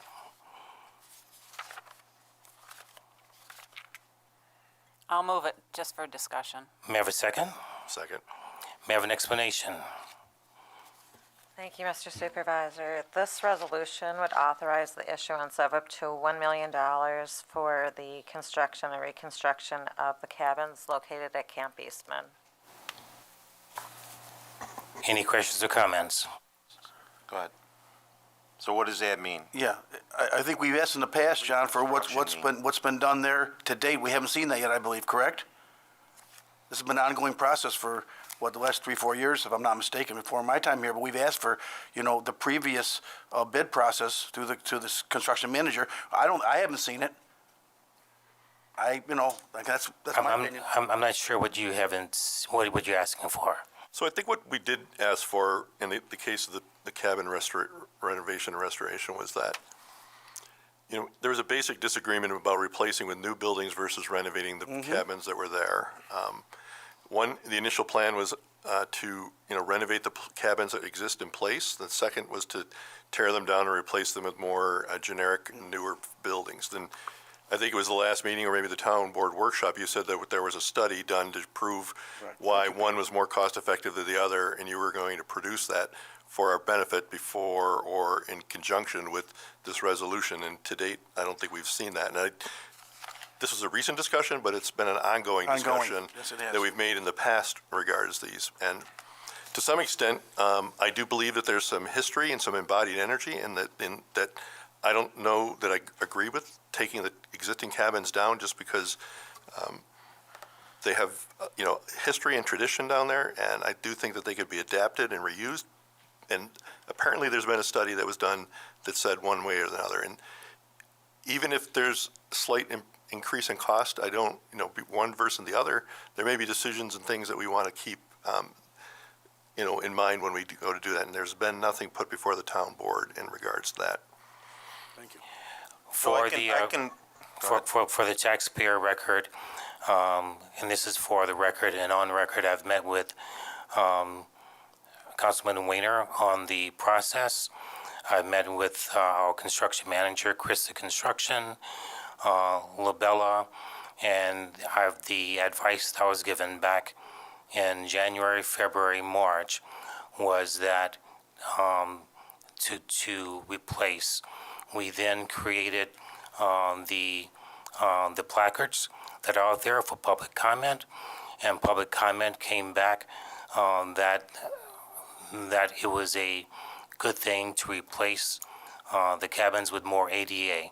It's not for discussion, it's just simply putting it out for public comment. I have the dates, I have the time, and I have the conversations recorded, and I can provide at a later time. Well, I want to refresh people's memory. We had a bid, and the bid was awarded to remodel all the cabins down there, inside out, up and down, all of it. Bid awarded, ready to go, okay? So I don't know why anybody would say that that wasn't the right way to go when these are the same people I worked with in order to get that process going. We had it awarded. The contract I inherited. Ready to go. You stopped the contract. No, let me go. You stopped the contract. You didn't want to go do it. And I know there was probably 3 people that made that decision. I don't have to announce who the other 2 were. We had that job ready to go, awarded. So all we had to do was, we would add 5 brand new cabins, June of 2024, brand spanking new cabins. That was the way to go. And these people that you're talking about, they were involved in the whole bid process to go forward with it. I believe you stopped those projects completely out of spite because you didn't want to move forward with them. And that's it. And that deprived these people and these members of this community a benefit for 5 brand new cabins. And I was told, I'm not done yet, and I was told the DPW was going to go through all those cabins and do exactly that was bid out. And how we doing there? Those cabins have not been touched. So we had 5 brand new cabins. We should have had them just like Deputy Supervisor Weiner said. They have a lot of character, those cabins. That's why we decided to renovate instead of building new. I will quote from Councilmember Weiner himself when he looked at the contract that was provided for me. You don't speak for me. I'm quoting not direct, that you would not have signed the contract as it had no detail. I have a copy of that contract that I can provide to everyone. That the contract had no detail, it had no definition, and you said as a professional, you would not have signed the contract because it's missing everything that you said was in there. So, Well, how did they bid it if there was no? that is not true. How did they bid it? How did the contractors bid the work if there was no?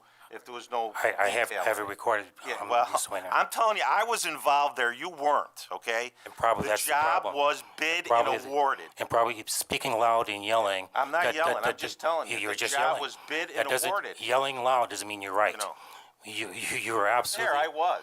And I unfortunately. was there. You weren't. And unfortunately, I wasn't there, and you wasted a lot of taxpayer money. Oh, we did not. Don't go there with that. Stop saying that. It's not true. I don't have to say it. I It's can not prove true. it.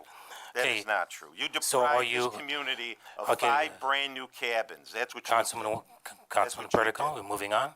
So what is the resolution? Is to table this?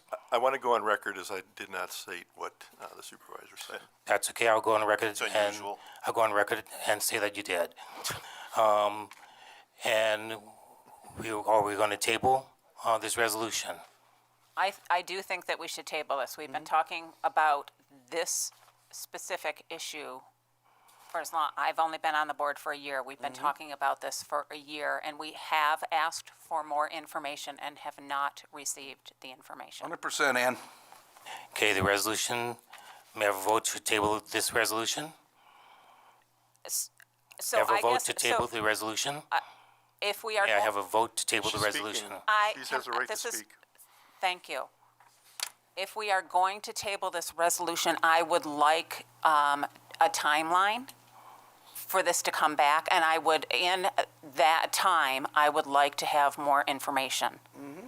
I don't want to table this for months and months. We've been talking about this specific issue for the last year. I would appreciate more information, and if it is on the, back on the agenda for next month, that's fine, but let's put this to rest, and let's I make a get- motion that we table this resolution Please for don't 60 interrupt days. me, Mr. Evans. I was talking. You've interrupted me several times, and it's disrespectful. Please, let's have an end solution to this, and please give us the information that we have asked for. Thank you.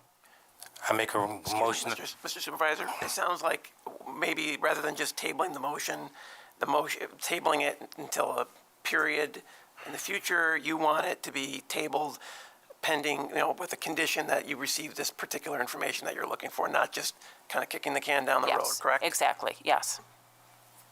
Thank you. I make a motion this resolution is tabled for 60 days. Within the next 30 days, the town board will provide me the questions that you want asked and answered. This is not the town board providing you questions. You've stated publicly that there is a report that indicates the path forward. We have asked for that report. The town board will provide me the questions to be asked and answered. All in favor? That'll give I'm not in give favor us, of They that could probably resolution. I'm not provide in you favor of that today what they're resolution. looking for, and it could be right in the resolution itself. if it's available sooner, then we'll move sooner. But for right now, let's do 60 days. The town board will provide me the questions to be asked and answered. And then we will work with staff. The question is simple. You have stated that there is a report, a feasibility study, and a yes. cost analysis for the scenarios, and you have stated that multiple times, and we are asking for that feasibility study. That is the question. It's simple. There is not a feasibility study, because why would we go out and bid and award a job if it says the feasibility study said not to do it? So why would you go out and record a job without any meat or details that went to a specific contractor that had no details to refine this? So How did you're they bid a job with you're no asking. That's why I'm asking you. You're the one that led Yeah, The town You're the one that led engineer was, the town engineer You're the was one part to that, that and led so the was the bid. DPW. You're the one that led the bid. So you provide me the answer. You They led the did. bid, and there was no How information. did they bid a job without having blueprints? That's ridiculous. Yeah, it is ridiculous. What you're saying is Correct. ridiculous, okay? So we're going How do they to bid do- a job and put a number on it if they don't have, Please tell me that question. I just told you. I've they been didn't asking do that it. question since January. Oh, sure you have.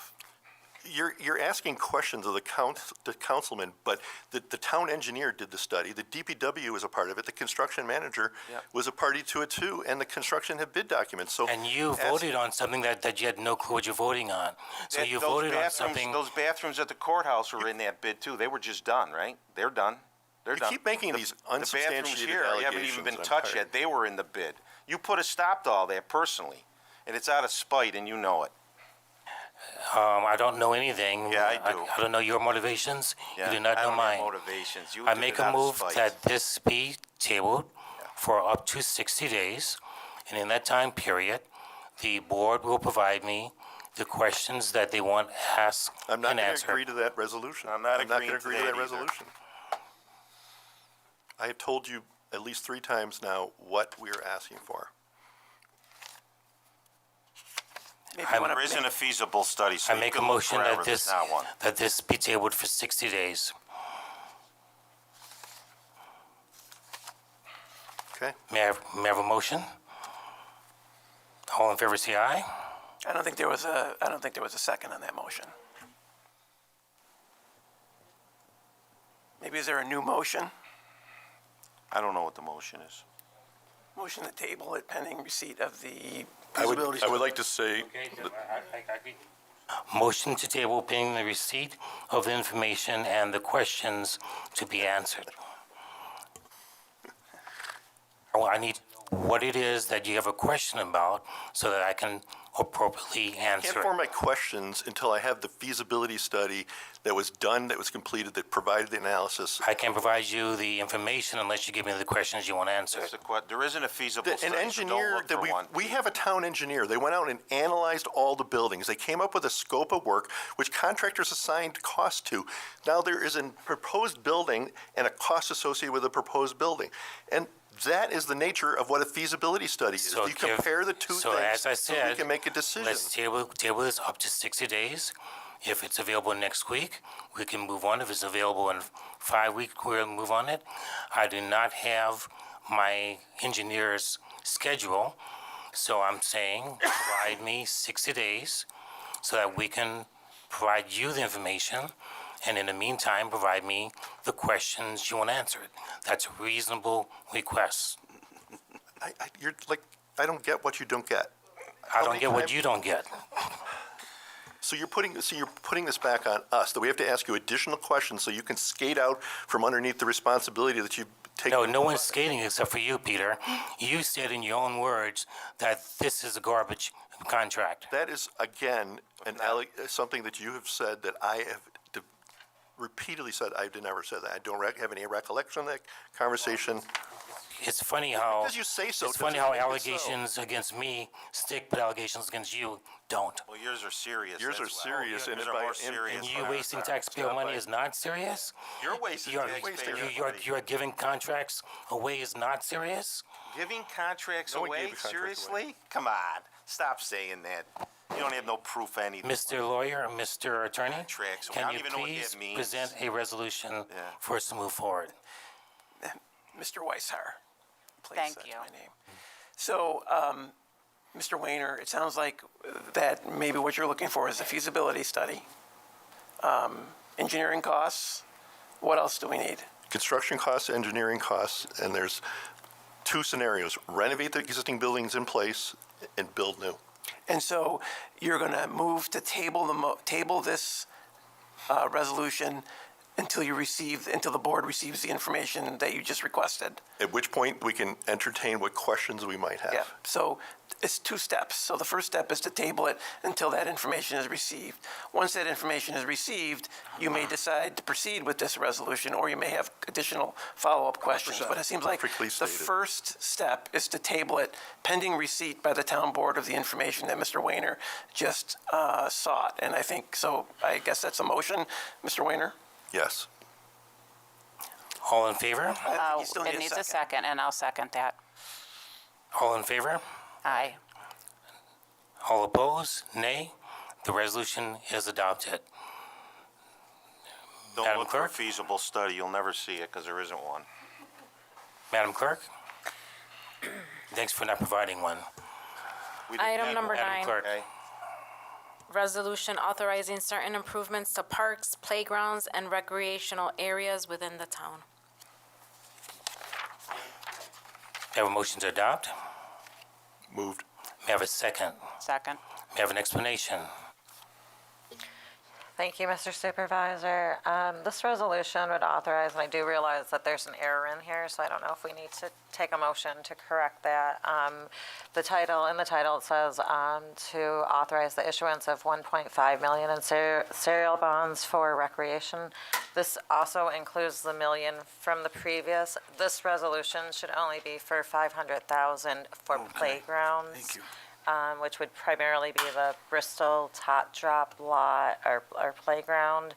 And then any residual funding over the 500,000 would be used to upgrade other playgrounds throughout the town. So the motion would be to adopt that resolution as amended. The motion to adopt the resolution as amended. May I have a motion? So moved. May I have a second? Second. And is there any additional comments? So the Bristol lot, we're doing it ground up? Bristol lot? Okay, Yes, so this you're would- this removing would- everything that's there and then you're gonna build new, correct? That is correct. Yeah, we would So make this playground You got a inclusive. cost of that at all yet, Yeah. Aaron, or Wait. ballpark? Is 500 gonna cover it? That's the budget that we're working with Okay, right now, that's just for yes. Bristol though. Correct. So you're saying if things come in under that budget, then you'll use the difference and there's some improvements you probably can find to do. Yeah. With it, but Bristol lot's gonna be brand new. Yeah, That's the one right on, right next to the Cooper, fire hall. on the Yeah, corner there, that's okay. heavily used. Okay, so that one's gonna be ground up. Yep. Perfect. Thank you, John. Motion. Any other questions or comments? Seeing none, all in favor say aye. Aye. Aye. All opposed? The resolution is adopted. Madam Clerk? Item number 10, this is a resolution ratifying the CSEA White Collar Tentative Agreement. Motion to adopt. So moved. May I have a second? Second. May I have an explanation? Thank you. I presented the tentative agreement to the board at the workshop last week. I seek your ratification this week. The white collar unit did ratify. This is a 3-year contract. Okay. And I would just like to thank Comptroller Marsh, Gloria Hunter from my team, as well as the CSEA team, Paul Peters, Rosalina Hosbach, and Steve Fluke. I think it's a good contract all around. Jason, I have a question. You brought up everybody in that unit to $20, correct? That's correct. Right? I mean, how many employees was that roughly? There are 12 covered members, Okay. covered employees. So half of those, 12 altogether went up to 20? Or, you know what I'm saying, out of the, Some of them were already at 20. So we're already what we at did is 20. we gave a 4% raise in year one. If that did not bring the employee up to $20 an hour, we agreed to bring them up to 20. okay, so the employees that were above 20 didn't get 4%, right? They still got 4%. Oh. So some of the other employees got upwards of about 7%. Okay. So everybody got a raise before the contract started, or, well, it's 4% in the contract, correct? The agreement says 4% with a Right. minimum wage of $20 an hour. Okay. I have a question. Is this retro back to January 1? Yes, it is. Okay, thank you.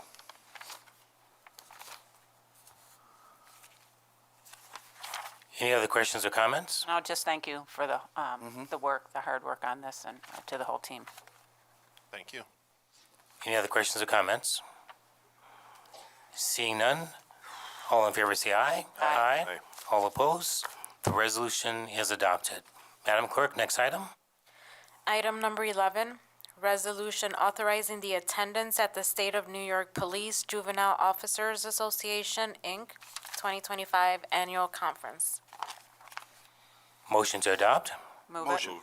May I have a second? Second. May I have an explanation? Yes, sir. This is for sending my recently promoted investigator to the New York Juvenile Officer and School Resource Officers Association Annual Training Conference. He's the only investigator that has not gone to this, and obviously the world of the juvenile justice world is tricky. So we obviously want to get him out there and get the required skills for him. Any questions or comments? All in favor say aye. Aye. Aye. All opposed? The resolution is adopted. Madam Clerk? Item number 12, resolution authorizing the acceptance of New York State Division of Homeland Security and Emergency Services grant in the amount of up to $25,000 for the year 2023 through 2026.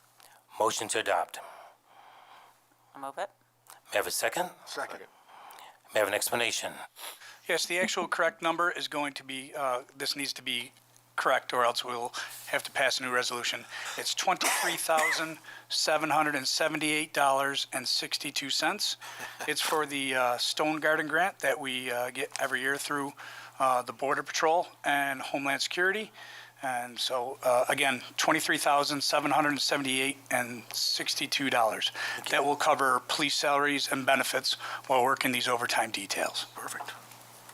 Any questions or comments? Seeing none, all in favor say aye. Aye. All opposed?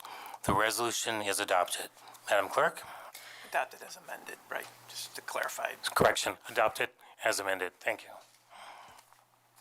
Item number 13, resolution authorizing online force science certification course to become a force science analyst. Motion to adopt. Moved. May I have a second? Second. May I have an explanation? Yes, sir. This is actually a training that I will be attending. Instead of going to a week-long conference, I opted to do it online so I can get it done throughout the year. The primary objective of this intensive course is to prepare law enforcement professionals to understand human factor dynamics more thoroughly and completely while investigating cases involving the use of force. Participants will learn to promote peak performance in pressurized situations and understand what actually occurs in tense and emotionally charged use of force events. Preparation allows graduates to draw clear, accurate, and concise conclusions in their investigations. Obviously, we would use this to direct anything towards our future training, and also that would aid us and the town in any type of a critical incident that our officers might be involved in, including any type of regular uses of force. Thank you. Any questions or comments? Seeing none, all in favor say aye. Aye. All opposed? The resolution is adopted. Madam Clerk? Item number 14, this is a resolution authorizing an agreement between the Town of Arundecoit, the Arundecoit Police Department, and George W. Long, Inc., DBA Seabreeze Park. Motion to adopt. May I have a second? Second. May I have an explanation? Yes, this is our yearly agreement between Seabreeze and the Arundecoit Police Department to provide uniform officers to be just parked basically in the parking lot during the Shamrock Jacks St. Patrick's Day weekend. It's the same agreement that we have with Wegmans, and that will cover our officers' salaries 1-to-1 plus benefits. So it'll be Seabreeze hires us just to be a uniform presence. That's it. Any questions or comments? All in favor say aye. Aye. All opposed? The resolution is adopted. Madam Clerk? Item number 15, resolution authorizing the supervisor to enter into an agreement with Monroe County Division of Social Services, Rochester Works, and the Town of Arundecoit.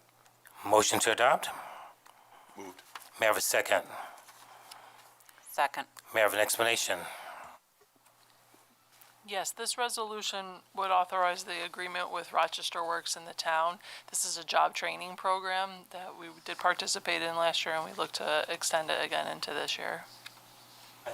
I think one of the questions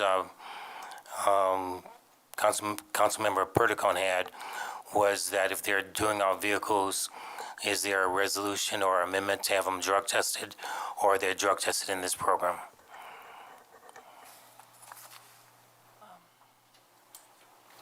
I am sorry, I'm sure we could, I'm sorry, I don't have that information. Okay. Well, I think we could tell Rochester Works, we want these people drug tested before they send them to us, that's all. Right? They pay for it and they send them drug tested. Okay, so we'll amend the resolution to add a requirement for employment is drug and alcohol or just drug testing We need a motion for that. Add that to the contract. to amend. Amend it. Yes, I would, so, a motion to adopt the resolution as amended by that. Okay. Okay. So there are motions on the table to adopt the resolution as amended. Any other questions or comments?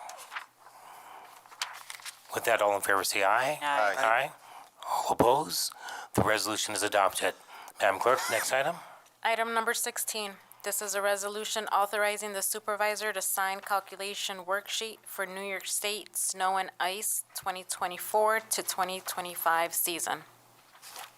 Motion to adopt. Moved. May I have a second? May I have an explanation? Yes, thank you. This resolution would authorize the updated calculation sheet with New York State DOT for our snow and ice removal of Empire Boulevard. That's the state route that we maintain in town.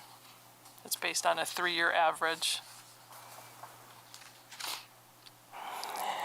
Any questions or comments? When's this year start on the 3-year average? That's the average I want to know. Forget Yeah. the last 3, those are light. Yeah, I would love to use this winter, but no, I believe they use fiscal year, so it would be, so in a couple years from now, we'll recoup this winter. Okay, all right. Any other questions or comments? All in favor say aye. Aye. All opposed? The resolution is adopted. Madam Clerk? Item number 17, resolution authorizing the supervisor to enter into a contract for senior golf leagues for spring and summer 2025. Motion to adopt. I'll move it. May I have a second? Second. May I have an explanation? Yes, thank you. This will allow us to move forward with our men and women's golf program in the spring of 2025. We will be going back to Lake Shore Country Club at the Shore Acres course. Any other questions or comments? All in favor say aye. Aye. All opposed? The resolution is adopted. Madam Clerk? Item number 18, resolution authorizing lease of fitness equipment for the use in the Arundequoit Community Center. Motion to adopt. Motion. May I have a second? Second. May I have an explanation? Yes, thank you. This resolution will allow us to move forward with renewing our lease for our equipment at the fitness center, at the community center, and that will be a 4-year contract. Any other questions or comments? Seeing none, all in favor say aye. Aye. All opposed? The resolution is adopted. Madam Clerk?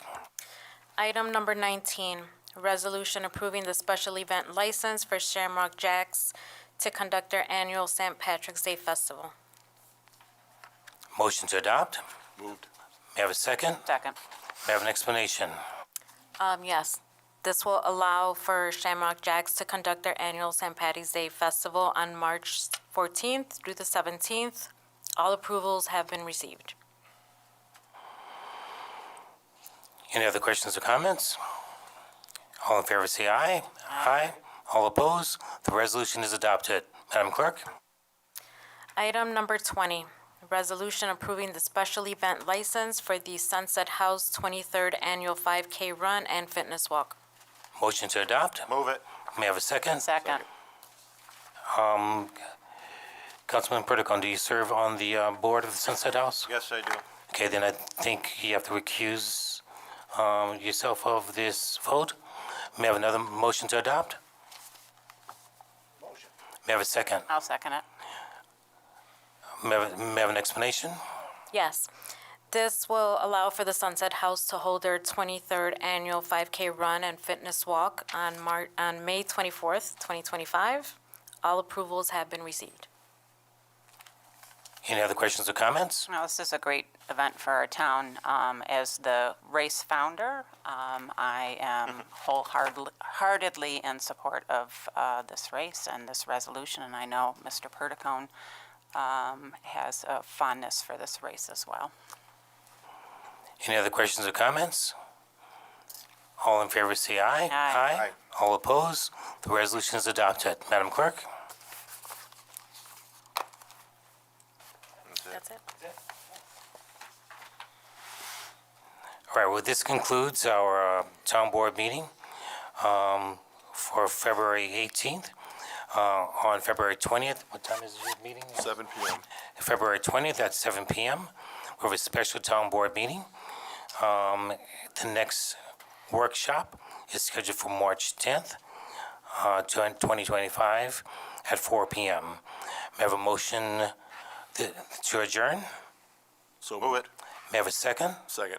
All in favor? Aye. Aye. All opposed? This meeting is adjourned.